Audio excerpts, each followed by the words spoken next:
Chapter 6. My Best Friend. I tried calling Casey first, but she wasn't answering.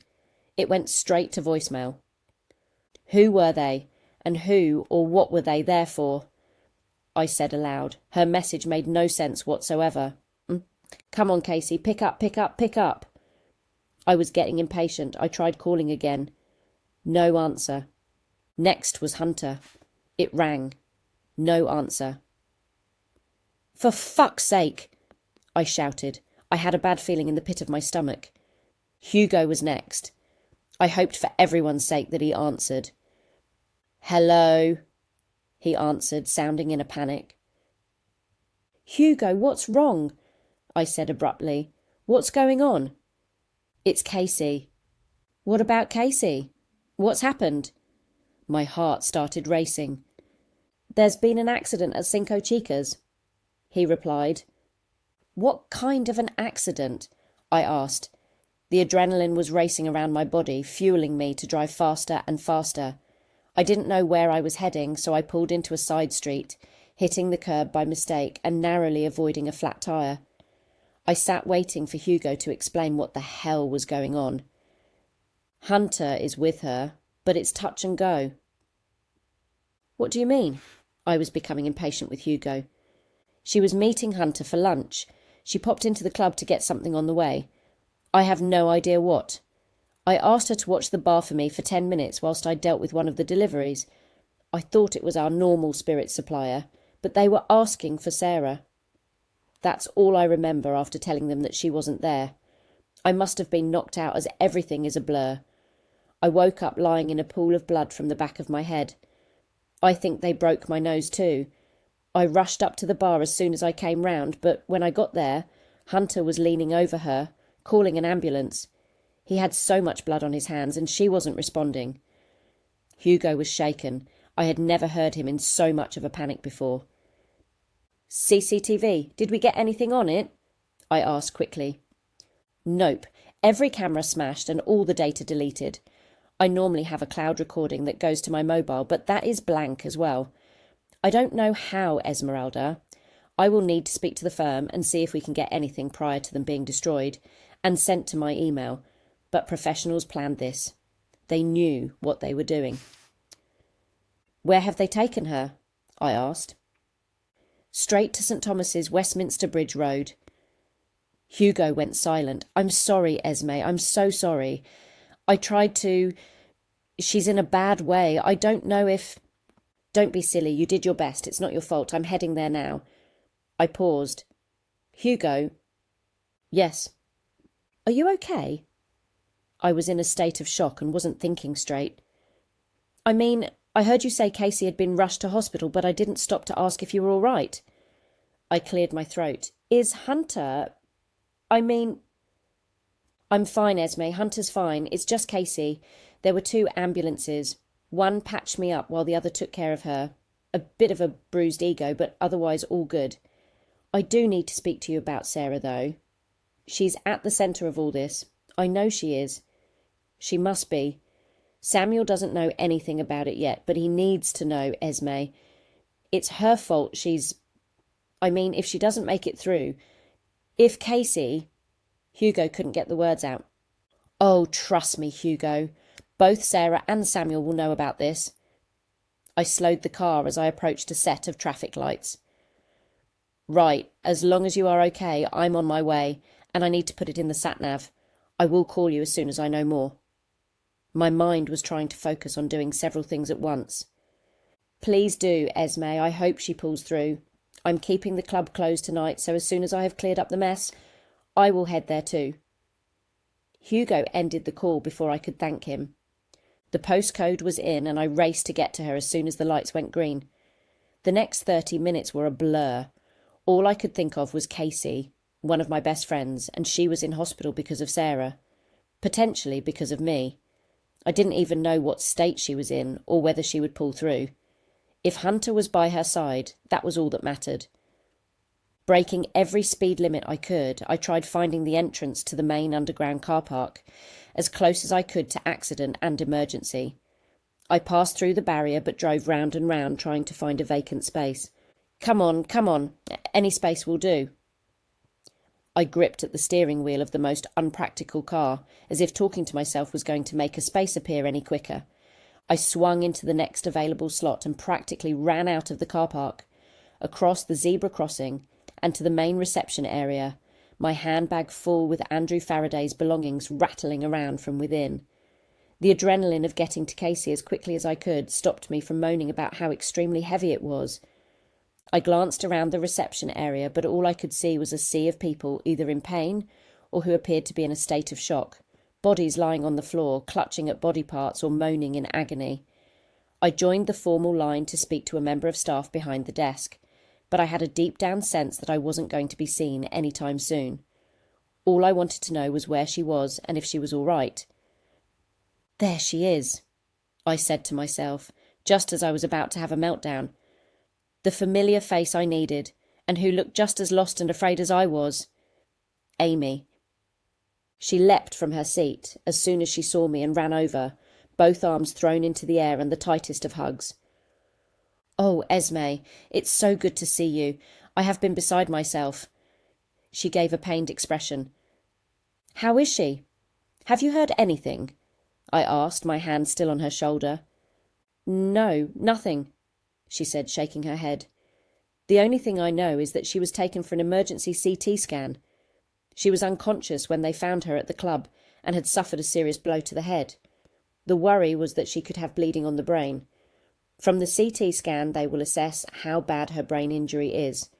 I'm guessing they will use the Glasgow Coma Scale and give her a score to determine the next course of action, from 3 to 15, 3 being the most severe and—" I had to stop Amy there as she had gone into medical talk overdrive that I wasn't following.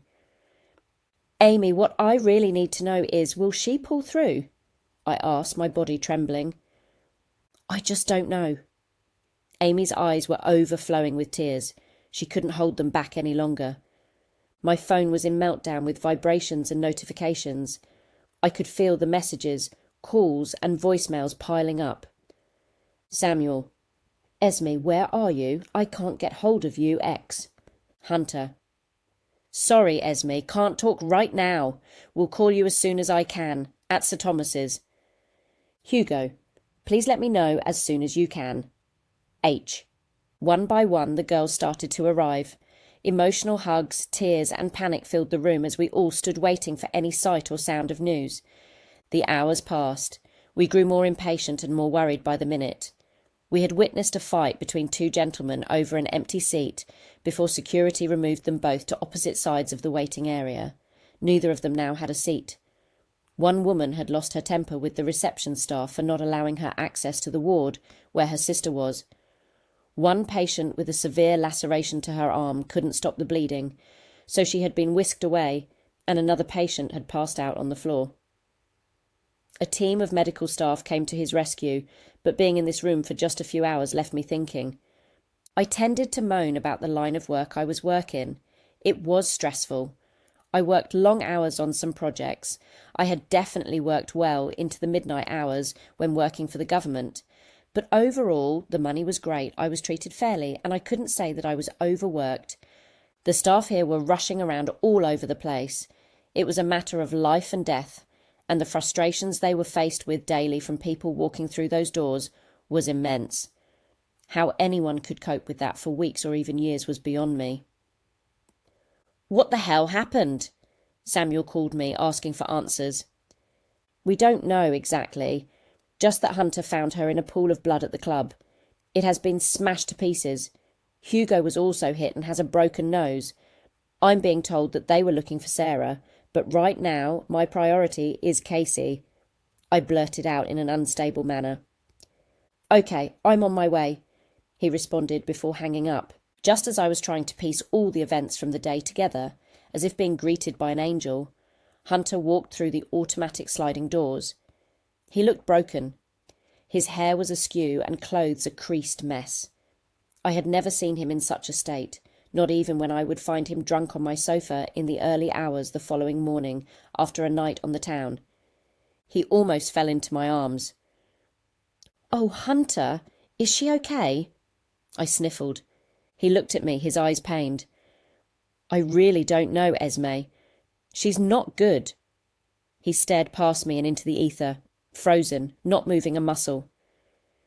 Has she regained consciousness? Amy asked. They are analysing the results of the scan to see for bleeding or trauma. Next will be either surgery or placing her into a medically induced coma, or both. He blinked but looked like he was about to pass out. Have you had anything to drink, Hunter? Let me get you a tea or a coffee. Amy walked him over to one of the end chairs whilst I made my way to the closest vending machines. I tapped aimlessly at the buttons and the screen, not sure of what to say or do when I returned to Hunter. I stirred in a sugar and walked back over to his emotionless face and handed the paper cup to him. Thanks, he mustered, his hands shaking as he took it. What the hell happened, Hunter? I knelt down in front of his chair and placed my hand gently on his arm to steady him. He took a few moments to regain his thoughts about the evening's events. Take it slowly. Tell us everything you can remember. It's going to be okay. She's going to be okay. I tried to reassure him without even knowing if it was going to be okay. So, she was supposed to meet me for lunch, but she wasn't answering her phone. She said she was going to the club, so I thought I would head there instead. Hunter stopped and turned his stare to meet my eyes. What happened when you got there? I asked. His eyes were empty. No. I thought it was strange when I walked through the door. There was glass outside and the street cameras were smashed. I raced up the stairs where Hugo would normally have been, and it was eerily silent. Hunter's face was so pale. Take a sip, I said, nudging his arm to raise his cup. Hunter took a small sip, swallowed, then continued. She was just... I saw her legs before anything else. She wasn't moving. Her body was covered in blood. I panicked. I see it all the time, but when it's someone you know, it's... Hunter slumped his head downwards. I called the ambulance as quickly as I found her. I didn't know whether she was still alive or breathing, but I had to act quickly. Then Hugo came stumbling in, equally covered in as much blood and dazed. She had a pulse, but it was faint, and the side of her head. It was... Hunter's bottom lip quivered and his eyes were tearful, but he was forcing the tears back. Did you see anyone leaving the place when you got there, or anything unusual? I asked. No, nothing at all. They had already gone. He took a big deep breath in and released it with an almighty sigh. Amy and I sat in silence. I didn't know what else to say, and I didn't think she did either. The thoughts of what I was going to do when I saw Sarah again overpowered any rational decisions I may have wanted to make. Esme. I looked up to find Samuel had arrived and appeared just as flustered as I was when I had got here. How is she? What happened? I came as quickly as I could. Samuel placed his right hand on Hunter's shoulder. I'm so sorry, buddy. Are you, though? Hunter snapped back, almost shoving his hand from his shoulder. Samuel looked at me in shock. He had no idea what was going on and why Hunter was reacting in such a manner. It was Sarah, I began. The people who hurt Casey were looking for Sarah. I'm guessing a business deal gone wrong, but maybe I'm jumping to conclusions. She's at the fucking centre of all of this, and it's all my fault for taking on her case, I tried explaining to Samuel. For fuck's sake! Samuel stepped back and began pacing in front of us.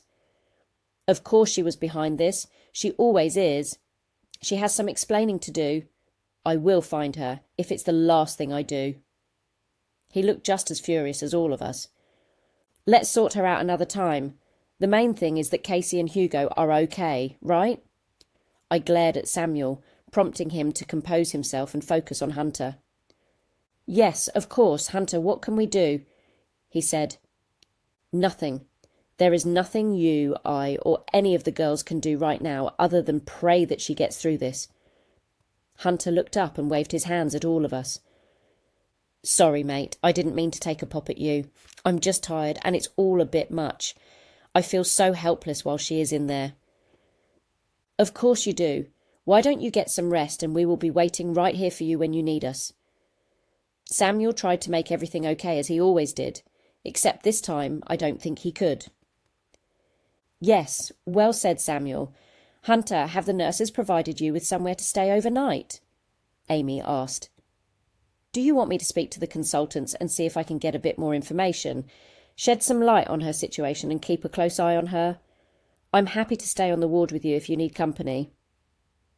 They did say that I could stay with her for as long as I wanted to, but it depends if they take her into theatre or over to intensive care in the next building. They said they would call as soon as they knew what was happening. But Amy, if you could speak to anyone and find out what's going on, it would be really appreciated. Hunter glanced at his phone, but there were no missed calls and no further updates. No news is good news, I chimed in. Did you want me to get you a change of clothes and an overnight bag? Thanks, sis, but I'll try to nip back home when I get some more news. I just want to be by her side in case she wakes up. You guys head home and try to get some sleep. It makes no sense in all of us waiting here. It could take some time. I'll update you the minute I hear something. If you are sure. I kissed Hunter on the forehead and gave him a hug. I'll be back up in the morning first thing. Just call or text me the minute you hear anything. I don't care what time it is. I just want to be there for you both. I love you.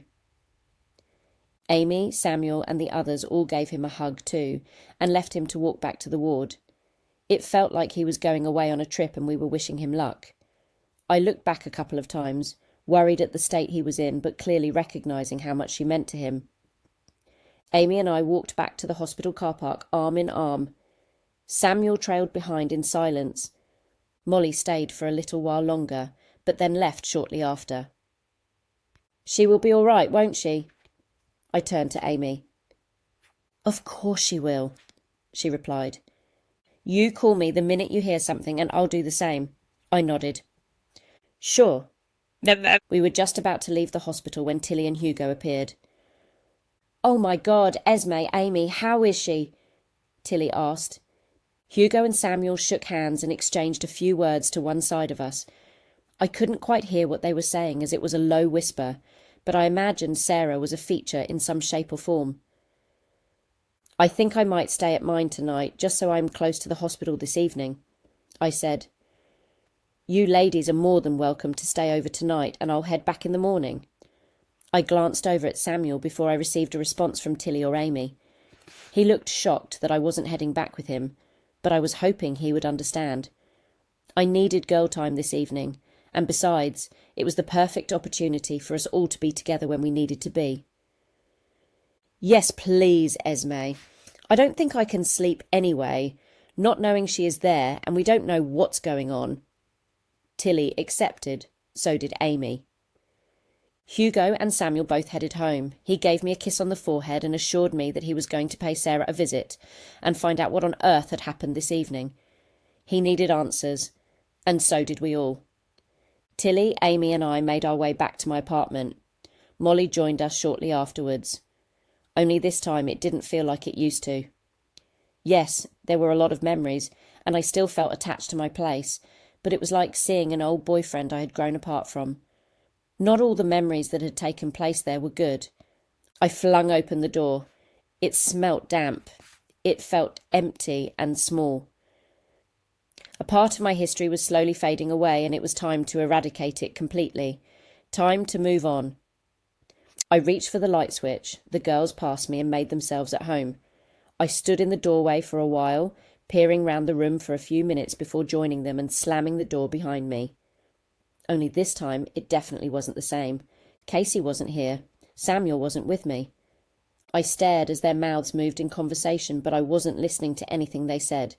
I wasn't interested or paying any attention whatsoever. How could I?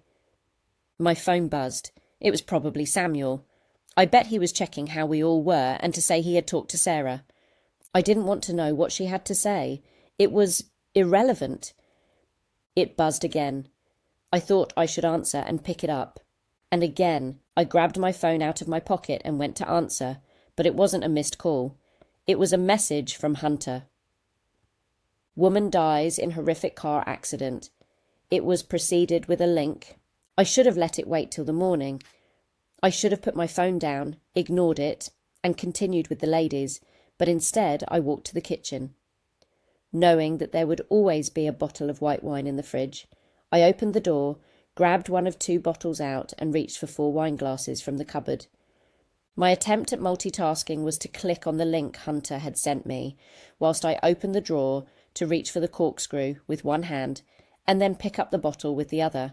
But instead, the link opened to reveal an article I wasn't expecting. I dropped the bottle on the floor, which smashed instantly with a loud crash.